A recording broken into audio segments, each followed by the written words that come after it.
Welcome back to our episode of SportsVibe here. I'm Arnav Sarkar here with Rupayan Samantha once again. So thanks for taking the time. So we already covered the review of the last week of college football and the NFL. So onto the preview section for next week. Usually I'll just do all of this in the same episode, but a little bit different. For this week, obviously. But yeah. So I mean, we've got a busy week ahead of us with college football and the NFL. Probably a few more college football games and some NFL games to get to. Starting on this Friday night. With college football, we actually got quite a few games on Thursday too. We got Syracuse, Pittsburgh, Boise State, UNLV is a Friday night game. But the one I wanted to highlight is of course Rutgers going to USC for a late night kick, 11 p.m. Eastern on Eastern time and 8 p.m. Pacific. And the reason for that is because it's after the game one of the World Series. So both New York versus LA matchups too. With Rutgers taking on USC and nearby the Yankees taking on the Dodgers. So we'll get to the Yankees Dodgers MLB stuff later on in the episode, a full preview of that, but and reviews of course the NLCS, ALCS. But in terms of Scarlet Knights, as we mentioned last time, Rutgers football's been going down in the wrong track. So they definitely need a bounce back win. They started 4-0. Like I said, really thrilling wins against Virginia Tech and Washington after knocking off Howard and Akron. But then Mhm. after that, they've just really struggled and three losses in a row to Nebraska, Wisconsin, UCLA, who's not even really a good team at all in the Big Ten. So coming out to USC, it's an interesting matchup. The 4-3 Scarlet Knights taking on the 3-4 Trojans, and both teams kind of struggling. I mean, USC, they've lost a lot of Big Ten games, as we mentioned too, and they've only really won one of them against Wisconsin, but they've lost a lot of close games. Rutgers has kind of, been getting not even blown out, but they lost two close games and one blowout game. But I guess you'd have to go with USC, but stranger things have happened, and it would be a kind of a Rutgers thing to do to kind of surprise and win it. But at the same time, like I just don't know because I feel like Rutgers is really depleted talent-wise right now. They've lost a lot in their defense. They're going on the wrong end of things. Mononga is going to be good. The passing game's kind of inconsistent. And they didn't even really look. I mean, they weren't able to stop Ethan Garbers and UCLA, so I don't really like have too much faith that they're going to be able to stop Miller Moss, who's a pretty solid quarterback in the Trojans, and especially being on the opposite coast. I mean, they couldn't even, they couldn't win in front of their home fans. Two teams that they really should have beaten. USC, one of the tougher teams on their schedule, and I feel like it's time for them to bounce back. But like I said, I don't know. Like you don't know for sure. I would think that the Trojans would definitely be the better team, but nonetheless, I'm excited. It should be an interesting game on the West Coast. 11 p.m. kickoff time, like I mentioned, and I think I'll be up for that one. I don't know about like a lot of Rutgers fans will. I mean, as it is, I tend to do that with like college football night games, but it's gonna be a lot of fun. So yeah, hopefully they win, they bounce back. But if not, like, they really need to because if not, it's going to be really hard for them to get to a Yeah. bowl game. Because like, you think they lose this one, they have winnable games, but at this rate, like, they might lose the winnable games too. So I mean, they really have to stop the bleeding somewhere. So hopefully, if they don't even Yeah. if they don't win, they could at least play a competitive game and get ready for Minnesota, Maryland going on. Because if they don't, it's gonna be a long month. So we'll have to see how that goes. But primetime opportunity here on national Let's hope that the television. yeah, let's hope that the Trojans can keep continuing their streak of finding ways to lose games and Lose, then we can yeah, take advantage of. exactly. We have to I be in mean, the game, then I I think feel like we have a chance. Yes. yeah. Do you think like something like what they did against Virginia Tech where it was like um they like the run game was kind of bottled, but then there were these like short intermediate passes that kept them going down the field, That's kept what them I moving. was saying with Do you think UCLA. Their run that game would be was pretty bottled, and they were able to, yeah, the short passes. They yeah. kept like they kept breaking the short passes for long, long gains, and I was just like really shocked to see that, and I was just like, whoa, like what happened here? But it Yeah, was just, maybe they should just yeah, get back to that. yeah, maybe Rutgers should get back to that. I agree. I mean, they were able to move the ball downfield. Ian Strong had a nice catch early, That's and true. Dymie Miller. They were able to. The offense wasn't even the problem. Like, Ethan played a pretty solid game Mm, against UCLA, even though he did have a pick. But like the passing game, the offense as a whole yeah. was good enough to win. The defense was so bad. Like and they made UCLA look so good. Like it scares me for like what's gonna happen this week. But I guess that's what Mm. this football's all about. I don't know. It's Yeah. hard. Like I, people I I've I guess seen, I guess yeah. it might have to be a shootout. It might have What? to be a shootout. I mean, like It if you're might, saying that because the defense is USC is like a high over, flying offense too. So just like, score more points. yeah, I guess. I mean, if we have the offense ready and the defense not, then I guess that's with injuries and whatnot. We'll have to try. I mean, I don't know if it's going to work, but we'll see. I mean, Rutgers potentially could try to end up doing that, and we'll see how that goes. Because in the last week they only scored 7, so like I don't know. I mean, I don't know. I mean, Mhm. maybe the reason they even scored 32 is because it was like a bad team. So I don't know what to say. Like, but I think they have a chance as long Yeah. as their offense is firing with USC. So they could probably make up for some defensive lapses. I guess one more thing I wanted to say, and before we move on to our next games here, is that I've seen people say that Greg Schiano is like, he was the savior for Rutgers football. He did it. He rebuilt them once, and now he's trying to do it again. And he's kind of made some comments like, just be patient. But like, I feel like part of the problem. I'm a big Greg Schiano fan. I'll preface by saying that, but I feel like part of the problem is like he's kind of like too stuck in his own ways, and he'll just make whatever calls he wants, and he thinks he knows best. And in a lot of ways, he does. He stabilized the program. He believes in culture. He believes in like chop, like as you know. Yeah. So he believes in like getting the guys that fit the culture the best and to grow the pipeline. But sometimes you have to. I feel like he's not willing to move on to the times because like you see like what happens with Indiana, like they just flip the entire roster and they're having so much success in one year. And so on one hand, like it is good to try to build up a program like this, and we don't really have the NIL to do too much more right now. But on the other hand, like if we, like the Greg Mhm. Schiano and the culture, that's the reason Rutgers is at the level where they are. Because if they didn't play with culture and with discipline, they'd be losing these close games too, and they'd really be bad. But to get them to the next level now, they really Yeah. have to get some transfers. They have to really just be aggressive. They have to, you know what I mean? It's not going to work if they just kind of keep chugging along at Mhm. this pace. And I think a lot of Rutgers fans are getting tired of kind of seeing the same thing like year after year. And you know what I mean? It's just, I think we need to kind of like adjust like the way Indiana is adjusting and try to bring the big players here. And Yeah. I feel like at some point you got to do that and you got to be aggressive and you can't always just go with whatever you think is the best and just kind of keep it chugging along. I know it's easier said than done, but that's kind of my perspective after seeing what's happened to Right. Rutgers. But yeah, that's about all I got. Right. Yeah. All right, so Yeah. yeah, it is what Hope it it is. works out. That's all. I hope it works out too. I mean, they're definitely on the right track, but I thought this year would be a big breakout year, like 12-team playoff, maybe not that, but I thought they'd at least, maybe 8, 9 wins, like a nice bowl game, softer schedule. And it seems like even then, like they've just fallen off a cliff. And injuries are to blame, but it's not just injuries. It's just the way they're Mhm. playing. So it's just a lot of things to, Yeah. figure out. But yeah, I mean, I'm not, we'll see what happens in the last month. Chances are they still end up getting to a bowl, but hopefully it isn't the Pinstripe Bowl again. But it is what it is. Progress is complicated sometimes. There are setbacks. But speaking of Georgia Southern and their Yeah. next matchup, trip to Old Dominion Mhm. is next on the schedule for them, I believe. Mhm. So yeah. So I mean, Mhm. what's going on for next week with Georgia Southern? Yeah, I just hope to see that the run game's back on track. I mean, that's even though we're back to playing like regular football is what I'll say, like not like a triple option offense.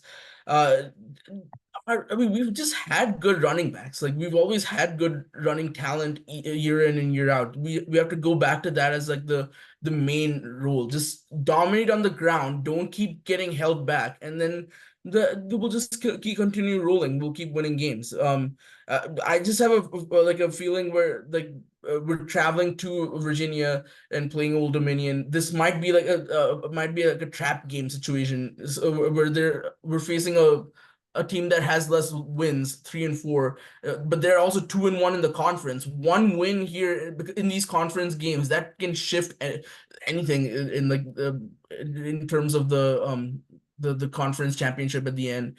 So I mean, we win this one, we're bowl eligible, and that's great. I mean, to be after seeing like so many seasons where we started out strong under Clay Helton, and then to take it down to the wire where we have to win those final games to get that 6th win. it's good to see that we might be bowl eligible by week 8. So like that's great. So I just hope that we can keep it going. JC French is doing well at quarterback. I mean, I guess I don't know. Like our like main guys who've been here throughout the seasons, they're doing well. They're doing their part. Now it's just time for the new transfers, like and the new recruits that we've gotten, for them to step up. I guess. I mean, hopefully we can just like keep our winning streak going. We got that upset win against GMU, a good win against our in-state rivals Georgia State. Marshall, that was a comeback win. We weren't even supposed to win that. I turned the TV off watching it live. I'm thinking, hey, look, they're showing a Georgia Southern game on TV. This is great. I haven't seen one since like the Yeah, last bowl. And then I turn it off, and then I turn it back on because they're almost winning, I and I got to know. see the end. I saw like the It was bad beat crazy. segment. It was like a crazy comeback. Oh They were yeah, down yeah. by like so many, and they were able to win that game Yeah, like somehow. yeah, that was crazy. Oh, jeez, yeah, It was but even yeah, crazier because it was a backup quarterback. We would lost French for the rest of that game because of an injury. So yeah, and for they a still backup to won come in and 21 in then the change fourth the game, quarter. And yeah, pretty remarkable it, win there. it just seems like a theme with my both of my Eagles teams, right? I mean, Philadelphia Eagles and Georgia Southern Eagles, because we had Carson Wentz go down in our Super Bowl winning year, and then Nick Foles comes in and gets us the Super Bowl. Right. Yeah, exactly. All backup action. But yeah, I guess going into the rest of college football now that we got our teams out of the way, like I Yeah. mentioned, obviously Washington, Indiana getting game day, but Nebraska, Ohio State um getting the big game on big noon kickoff, and then the next week Ohio State gets Penn State, which should in big noon, which I feel like should be a whiteout, but is what it is. But guess why don't we start there, and then we'll get back to some of the other ones. But yeah, Ohio State, solid team, 5-1. They're coming off a loss to Oregon, which was a thrilling Yeah. loss, unfortunately for the Buckeyes. But yeah, they did. Oregon left 12 men on the field, and then they were just it was just a back and forth game, and either team could have won. They both had really good offenses, but Oregon able to do just enough to I hold them out. And Ryan Day now, I think 1-5 in top 10 matchups. I think that's something interesting. Will Howard can slide down, but this time Nebraska reeling off of a horrible loss to Indiana, and hoping to bounce back. See, this is what gets me interested now because yeah. Indiana just beat them 56-7. Like, do you think Ohio State is going to beat them that much? Because I'm looking ahead to Indiana, Ohio State, and just to see like what the comparison's like. And now like Indiana just dominated them that badly. Is Ohio State going to match them? Are they going to? I don't see them potentially doing worse. Are they going to match them? Are they going to make it worse than that, or are they going to struggle? Because if they struggle a little bit, I think Indiana might be right for an upset. Well, we'll have to see. I'm going a little bit too ahead of myself right now, but that's kind of my I mean, feeling. Like, the quarterback play between Raiola and Will Howard are like just almost similar. Like they're doing well. right. They have similar stats like 1592 yards, 1574 yards. But then Will Howard is doing the most with it, 14 touchdowns compared to Raiola's 9 and 6 interceptions.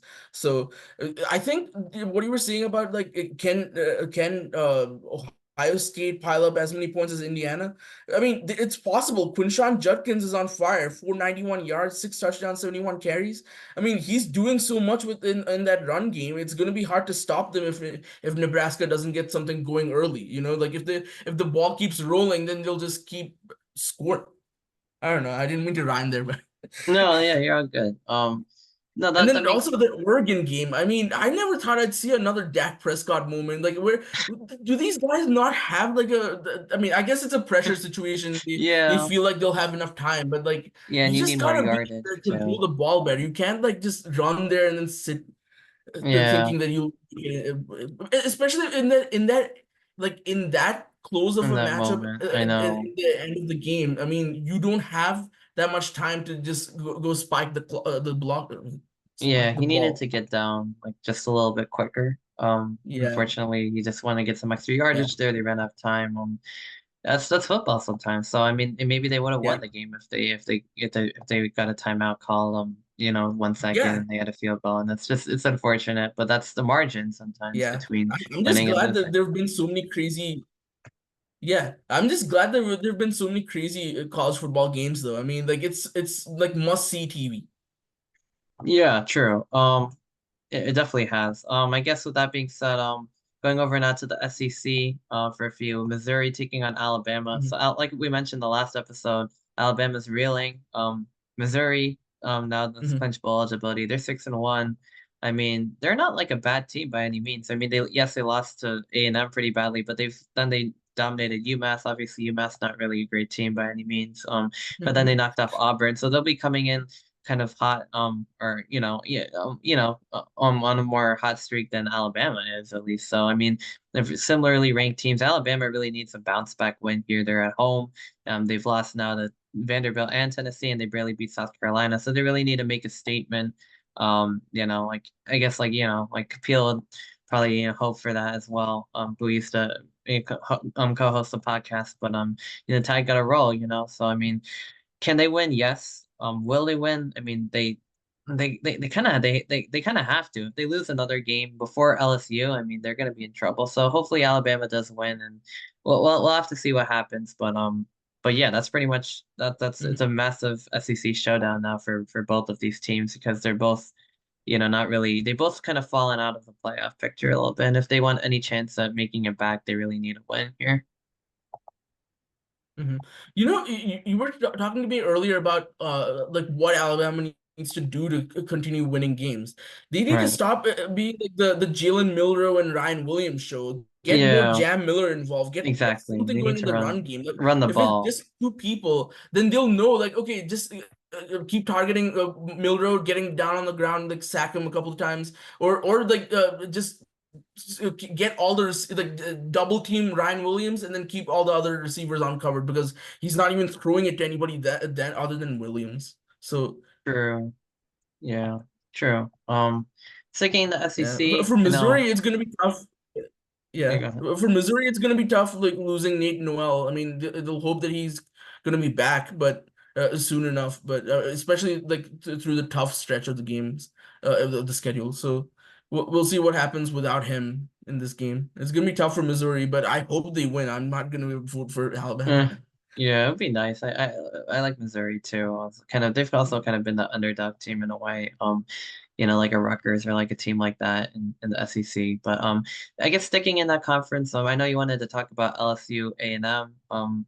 Not really too familiar, but both of these teams are kind of on the rise. They both started with losses in non-conference play, but then after that they've been roaring. So I mean, yeah, the LSU Tigers coming in, knocked off Ole Miss, then dominated against Arkansas, so taking on A&M in prime time here. The Aggies, since losing to Notre Dame, they've been unstoppable. They've won all their SEC games and non-conference and everything. So yeah, big showdown here. Yeah, LSU probably the favorite, but I think this is going to be a really good game between the two SEC rivals in the West. Yeah, I mean, like they're both undefeated in the conference. Both are bowl eligible already. I mean, Right. of the fact that like Garrett Nussmeier is doing so well, 2,222 passing yards already. Like 18 touchdowns. And for on the other hand, you have Texas A&M running the ball, running their way into games with like Moss with 674 yards, 8 touchdowns, and 105 carries. I mean, 100 carries like that's something I haven't seen yet Yeah. in any of our matches that we were seeing. Like so, Le'Veon Moss, like they're just they've become like a run first offense, and it's working for them. So good for them. I mean, they bounced back from their earlier loss. Texas A&M did at least, and then I mean, actually both of them they Yeah. lost early and they won. They've been on a winning streak since. So Yeah. I mean, it's gonna be a good matchup, 8 against 14. Like Yeah. this is what like premier college football Yeah. matchups are about, and Exactly. they're They're ranked they're unranked. good teams. They've been great in the past. They've had so many great NFL talented players. So it's just like another continuation of that kind of a like big game rivalry. Yeah, no, totally agree. Yeah, it's like one of those SEC Saturday night games. Yeah, Yeah. ranked unranked, and yeah, I mean, those are always good. I guess another SEC game that is actually going to be surprisingly interesting to talk about is Texas versus Vanderbilt because now Texas is coming off a loss to Georgia, Mhm. and they go they go right to Vanderbilt and that team that beat Alabama. So that's an interesting matchup. Texas Mhm. obviously favored. Vanderbilt, now ranked at 25. They're 5-2, and I don't think anyone saw this coming. I mean, since they knocked off Bama, I mean, they beat Kentucky on the road, and then they beat Ball State. They kind of struggle a little bit with that one, but that's like kind of what you expect from Vanderbilt. They're kind of like still finding their way as like a good, they're in the past, Vanderbilt would have probably been like at the same level of Ball State, or like they probably would have been like a little bit better because like they just weren't that great. So now they're playing up to SEC competition. They're playing down to like their lower level Mhm. competition. It's like the old Vanderbilt's kind of still there, but like the new Vanderbilt's also there. It's like a really interesting team, but they're probably going to play up to Texas this week. And Texas is probably, they're coming off a loss. So I still expect Texas to go in there and win, but um, you know, um, it should be interesting. Now Vanderbilt fans are like they sold out the stadium again and they put up a net, so Texas fans can't throw anything. I mean, I wonder what's gonna happen. I mean, it's not the old Vanderbilt where it's gonna be 80% Texas fans. And it's still probably gonna be like a lot of Texas fans, but this isn't a gimme Mhm. game. It's gonna be a real SEC matchup there. Texas should be able to win, but yeah, I mean, well, Vanderbilt's a real football team now, so it's just going to be really, interesting to see that one for sure with both of these Vanderbilt kind of playing, ahead of their standards, Texas coming off their first loss of the season. So a little trap game action. I feel like it could be a little bit of a trap for Texas going in there, thinking it's the same old Vanderbilt. It's definitely not. So they got to be ready for that one for Yeah. sure. And Yeah, Vanderbilt's had such an interesting schedule, like I know I they've been up mean, and beating the down, but Virginia Tech in overtime, then you know, losing to Georgia State, then Georgia again State. double overtime loss against Missouri, then they come Hmm. back to beat Alabama I and know. Kentucky What a win. next week. So like, Derek what's Pavia, up with this? I mean, it's the Diego Diego Pavia is Pavia concerning show. I this mean, team. Yeah, he's the one who's I know. yeah. I mean, like He's he's not fearless. committing that many mistakes. Only one. Yeah, he's not He's committing that fearless. many Yeah. mistakes this year. Only one interception. He has 11 touchdowns, Yeah. and he's their leading rusher. Yeah, he can 270 yards, run. He can 118 carries. exactly. He can run. He can throw. He knows how to make the deep plays. Like on 4th and 1 against Bama, he throws for it. He knows how to roll out and Yeah, to do exactly. the little play action. And like he's just so fearless with the football. He knows the rush is coming at him and he'll throw it. And then to win the game, he rushes. And Alabama, Malachi Moore gets Yeah. frustrated. But I mean, he's like that kind of player. He did it with New Mexico State. He's doing it with Vandy, and then Mhm. like yeah, like you went through the whole schedule, and then they knocked off Kentucky and Ball State. So yeah, I mean they're definitely going bowling this season. They need like one more win, and Yeah. they're probably yeah. So I mean it Yeah. looks they look good, but Texas, they're I don't know, they're Yeah. probably still one of the best teams in the country. So we'll see what happens, but I Yeah. think it's an intriguing matchup now for sure. And then I guess to Mhm. end the college football slate, Exactly. um. So back to the Big Ten, I kind of jumped a little bit to get to Ohio State, but the night game in the Big Ten, Penn State versus Wisconsin, I think this is another game that's intriguing. Kind of for the similar reasons because Penn State, they're number 3 in the nation. They got a big game against Ohio State coming up, 3 versus 4, and that should be a really good one. But Penn State, they just knocked off USC. They had a bye, or did they have a bye? I think they did have, yeah, I believe they had a bye. I'm not Yeah, they entirely had a bye. sure. Yeah, they had a bye. Yeah. It's been a long 2 weeks, but yeah, I mean, they're rolling into Wisconsin now after a tough road win against the Trojans. But Wisconsin's been a team that's been on the rise lately. I mean, they struggled. In the beginning of the season, they got dominated by Alabama. They lost to USC, but since then they put on two clinics, or three even. Like they knocked off Purdue 52-6. They Free play. unfortunately Yep. beat Rutgers 42-7. Braden Locke looks Yeah. really good. That air raid system looks really good. Tawee Walker had 198 yards, 3 touchdowns in that game. And then last week, Yeah. I 23-3 was about to against the say. struggling Northwestern team. But Wisconsin's firing on all cylinders.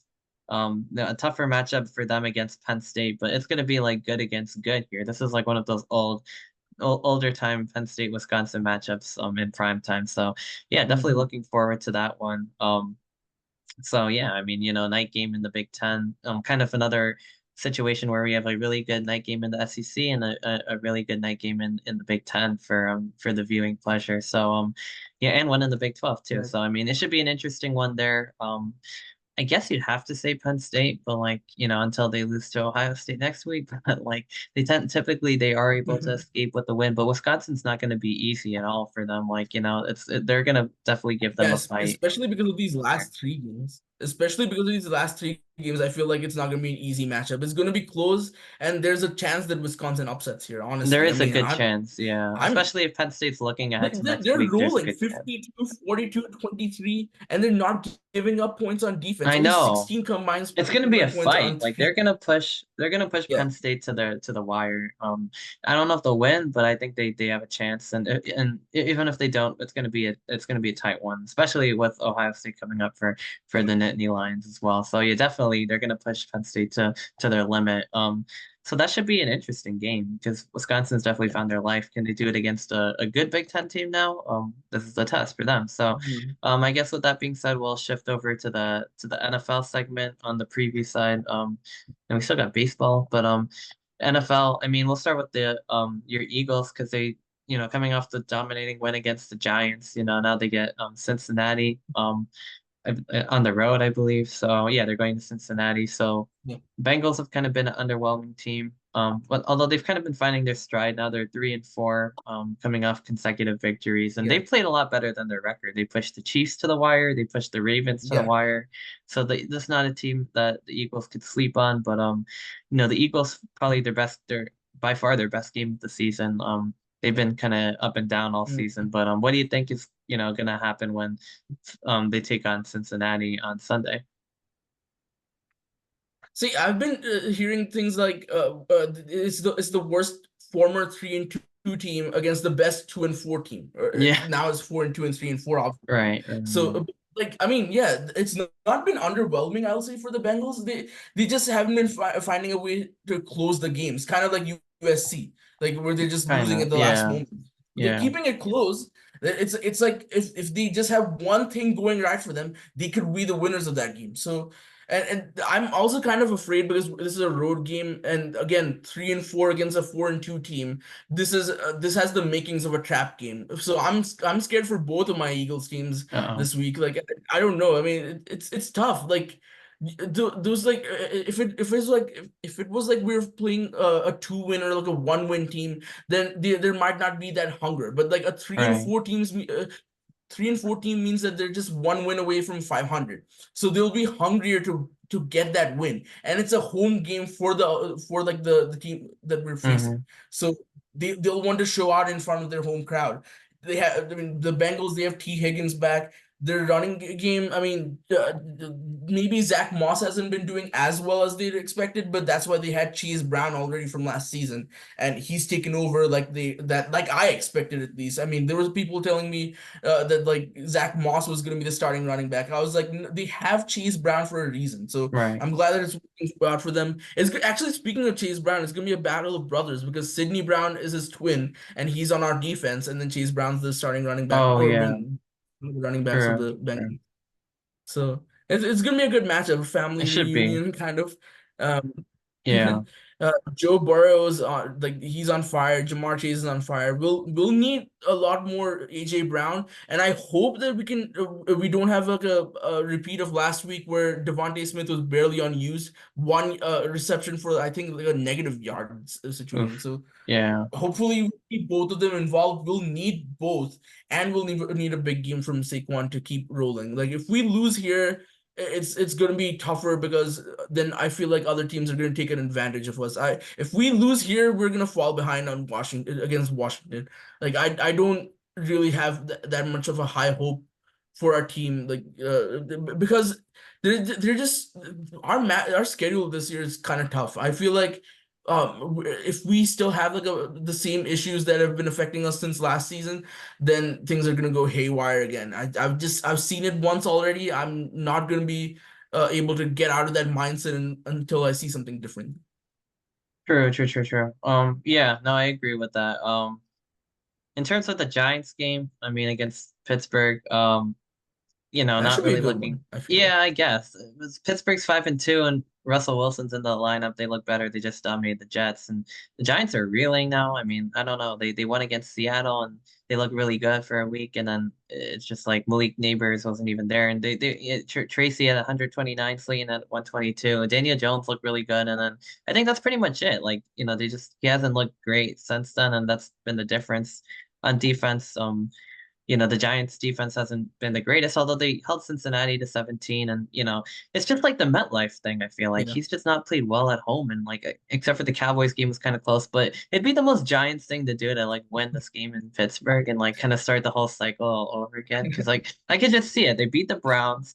Like, they Yeah. lost the Commanders. They could have won if they had a kicker, but whatever. Then they beat the Browns, Yeah. and then then they lose to Dallas, The and it's like, oh, Seattle whatever. game. Then they don't have Tracy, they don't have neighbors, and it's like, no, how are they gonna win in Seattle? They're not. And then they win, and then they're like, okay, Yeah, well that that now they could Seattle game was maybe, great. yeah, that was crazy. The block punt and everything. All three I know, sides of the right? ball played really well, and then it's like, okay, maybe you can, like, Yeah. Cincinnati's not like, they're still good. I kind of knew like they would be better than their record, but maybe you could win, and then they lose. Then the Eagles are like, oh, maybe they could keep it close. Like the Eagles have been iffy, but then they like get blown out. It's just like now, like imagine they win, and, like Yeah. just like it's like blow everyone's minds, and then lose the next two again. Like it's just like this typical Giants thing. But I don't know. Who knows what? Like Malik Neighbors is back. I mean, the defense has been a bright spot. I should mention that they lead the league in sacks. I believe they have like 26 or something on the year. And like Kayvon, like Dexter Lawrence Nice. has been absolutely insane. I think he has like 8 sacks on his own or something. He's just been like an absolute menace. Wow. But other than that, like the Giants just haven't Yeah. been good. So we'll see what happens. I don't expect to win, but it wouldn't surprise me. I mean, in terms of the other games of the week, um the Cowboys 49ers, both of those teams I don't think have been great at all recently or this season, but it's like one of those historical matchups. It's a Sunday night game. Both teams kind of needing a win too. They're both like 3-3 and 3-4. Yeah. Um I don't know. Yeah. What do you think is gonna? I could see that one going either way because they're both been very like iffy teams, to be honest with you. Yeah, actually, before I go to the Cowboys game, I just want to say that for you guys in the Giants, like you guys need to stop that run. Like they're one of those hard-nosed teams still in the league where they just dominate on the True. ground and then they'll pass Pittsburgh, yeah. whenever needed. Najee Harris and Jalen Warren, that's gonna be tough for you guys to like stop. But I think if Lawrence and is Thibodeau gonna be back or is he still injured? I don't even know. I think he's gonna be back. I'm not too sure. I hope he's back. You'll need him. I mean, then maybe you can at least dominate on the ground there. And speaking of ground domination, you guys need more involvement from your running backs. I know that you're saying Tyrone Tracy did well in relief of Singletary, but maybe you'll need to get both of them involved or somebody else, or like a third guy comes in. I don't know. Like it just can't be the Malik Neighbors show. I mean, if he does dominate, Sure. then just obviously keep going with the hot hand. But like, don't just get like. I mean, you guys have Wan'Dale Robinson, you have Darius Slayton. There's still talent in that team. It's just like now the offensive line has to learn how to hold up. Like, hopefully they can sign. I've heard like Bakhtiari's might be coming to visit. I've heard I think who's it was Humphreys, I think, the Arizona former LT. Like Yeah, I there's think looking so. Giants are looking at reinforcements for their O line, so they'll That's need yeah, because some Andrew Thomas to is step up. done. Yeah. Yeah, exactly. All And right. Well, now with yeah. the Cowboys game, like the 49ers, I mean, this is if the Cowboys have like a game to win, it's probably this one because you have them the 49ers are reeling. They still don't have McCaffrey back. I mean, he might be back this week, who knows? But then they don't have Ayuk and Debo Samuel. So like the pass game is pretty limited. So if they can just get their defenders on, I mean, they still have Trevon Diggs, like I mean, where's he been so far? Like if they can just keep controlling the 49ers on defense, the offense, I feel like I mean there's enough talent there, Ferguson, CD Lamb, to make up for the loss of the run game. I mean, it's going to be a close matchup. I think it should be good.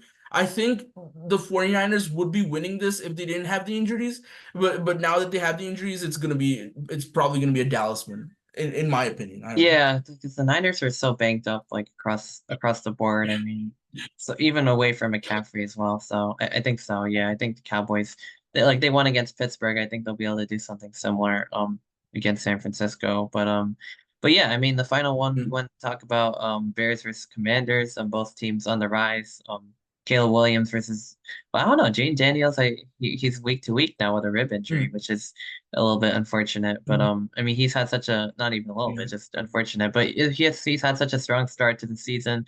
The Commanders leading the NFC East Yeah. at 5-2, and the Bears kind of Hmm. finding their stride now at 4-2. So Caleb Williams, after starting the season a little rough, he's looked better every week, and they put together a couple of nice wins against like lower end teams like the Panthers and the Jaguars, but yeah, I mean, this is the Bears are playing better football, and Washington coming off the loss to Baltimore, or well then they beat the Panthers. So I mean, I think it's going to be a good matchup. They have in the late slot, which should be a good one. They don't usually do that unless it's a good game, especially Eastern Standard Time. So I mean, it should be a matchup to look forward to, especially if we get Caleb Williams versus Jane Daniels, and I hope so. I mean, he's recovering from a rib injury, so it's like I said, week to week. But yeah, I mean, I think this could be a really good matchup here as well.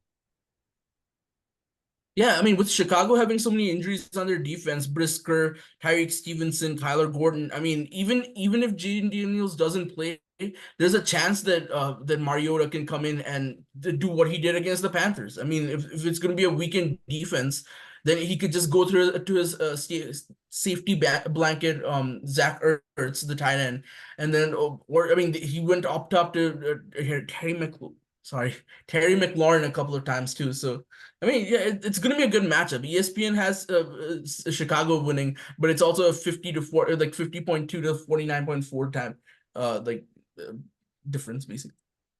True. Yeah. Could go All either. right.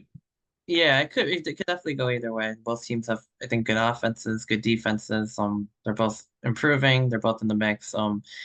Yeah, I mean, while we're on the subject, as both of us being NFC East fans, I guess I just wanted to ask you, like, the Commanders are like well in front right now, like at 5-2, and they look good. Do you think like they win the division, or do you think like either the Eagles or the Cowboys are able to? I'm not even gonna mention the Giants here, but do you think the Eagles or the Cowboys are going to be able to catch them, or do you think it's the Commanders' division to lose? Uh, I feel like it's the Commanders division to lose. I mean, I'm not giving hope here yet because we're at least 4-2 and we're above Dallas right now. True. But once those divisional matchups start coming up, that'll be the difference. I mean, if Yeah. we can beat Washington even one time, I'll still Yeah. have the confidence that we can beat them again. Yeah. But Exactly. if we can beat Dallas one time, one loss changes this whole thing. Yeah. I mean, Division losses. Yeah. yeah, exactly. Like I feel like Washington has a shot to like continue that streak of oh no two no same teams like winning from the NFC East each year. True, yeah, they could. I mean, if they win, that would certainly be interesting. It feels like it has rotated between Philly and Dallas, and the Giants and Washington have been kind of like 3-4. And honestly, it's like the Giants have been three and Washington's been four. But this year, Washington like completely like flipping the script, and now they might even be one, but Philly right behind them. So certainly something to keep an eye out for. And the divisional matchups in the NFC East are always big games, no matter who's playing. But that's gonna do it here for the football portion of this episode. We're gonna have a little short MLB section here at the World Series starting. But like I said, we'll catch you on the flip side.